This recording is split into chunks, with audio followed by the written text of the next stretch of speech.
Olá! Hoje vamos falar sobre um dos maiores truques da arte, sabe? Aquela mágica de fazer um desenho saltar da página?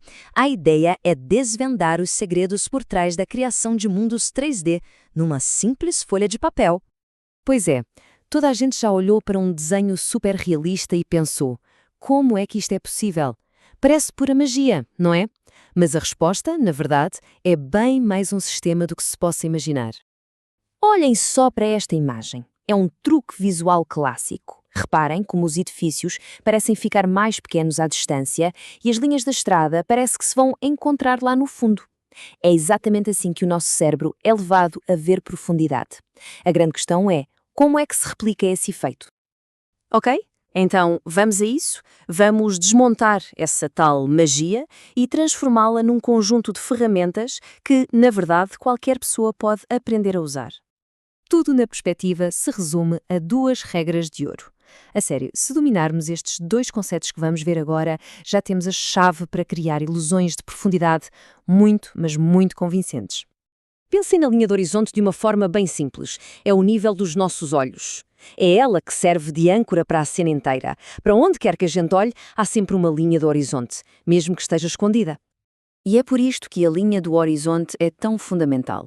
Vejam só. A posição de um objeto em relação a ela muda completamente a forma como o vemos. Se um objeto está acima da linha, nós vemos a parte de baixo dele. Se está abaixo, vemos o topo. É uma regra super simples, mas com um poder imenso. E aqui vem o segundo pilar, o ponto de fuga. Basicamente, é o destino de todas as linhas que se afastam de nós. Este pontinho é que cria aquela sensação de distância, de profundidade. E este slide mostra o conceito em ação de uma forma que toda a gente reconhece.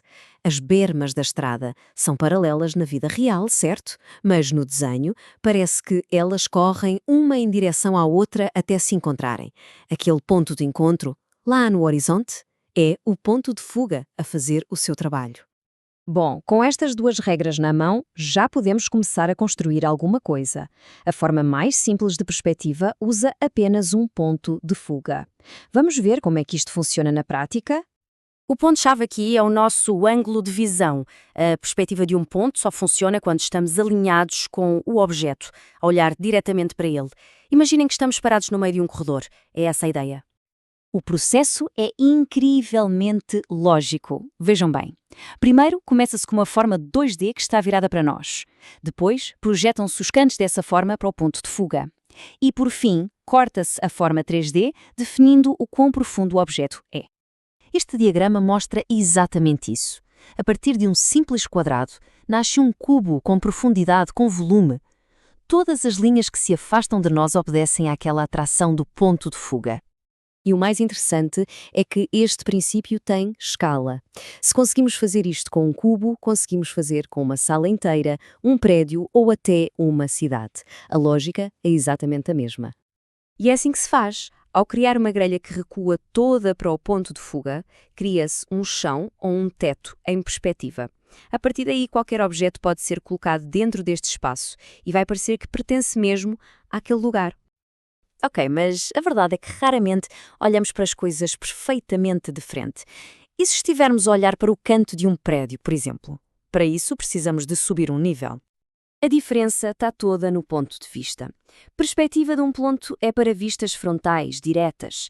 A de 2 pontos é para vistas de ângulo, que, vamos ser sinceros, são bem mais comuns no mundo real e criam imagens muito mais dinâmicas. Aqui, em vez de um ponto de fuga, temos 2, e ambos ficam na linha do horizonte. Um conjunto de linhas paralelas vai para um ponto e o outro conjunto vai para o outro. Isto cria logo aquela sensação de estarmos a olhar para um canto. Esta é a técnica que realmente dá vida a paisagens urbanas, a interiores de salas mais complexos e, na verdade, a quase qualquer objeto que não esteja perfeitamente alinhado connosco. E isto não serve só para esboços artísticos. Os arquitetos dependem totalmente da perspectiva de 2 pontos para comunicar as suas visões. É, no fundo, a ponte entre uma planta baixa e a sensação real de estar dentro de um edifício. Certo, já construímos as nossas formas 3D, mas para que elas pareçam mesmo reais, para que tenham peso e presença, ainda falta um elemento crucial: a luz. E este é um ponto muito importante. As sombras não são manchas aleatórias no chão, elas seguem as mesmíssimas regras de convergência que os objetos sólidos. Elas também têm os seus próprios pontos de fuga. O impacto é imediato. Vejam só a diferença.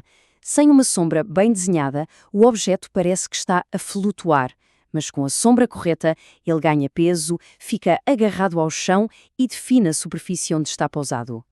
E o mesmo vale para os reflexos. Um reflexo não é só uma imagem virada ao contrário, é uma imagem invertida que segue as regras da perspectiva da cena, criando uma simetria visual que é perfeita e, acima de tudo, realista. Então, fica o desafio. Da próxima vez que olharem para um prédio, uma estrada ou até para a mesa à vossa frente, tentem encontrar as linhas. Onde está a linha do horizonte? Para onde é que as linhas estão a fugir? De repente, o mundo à nossa volta parece ganhar uma nova estrutura, um grande quebra-cabeças geométrico à espera de ser desenhado.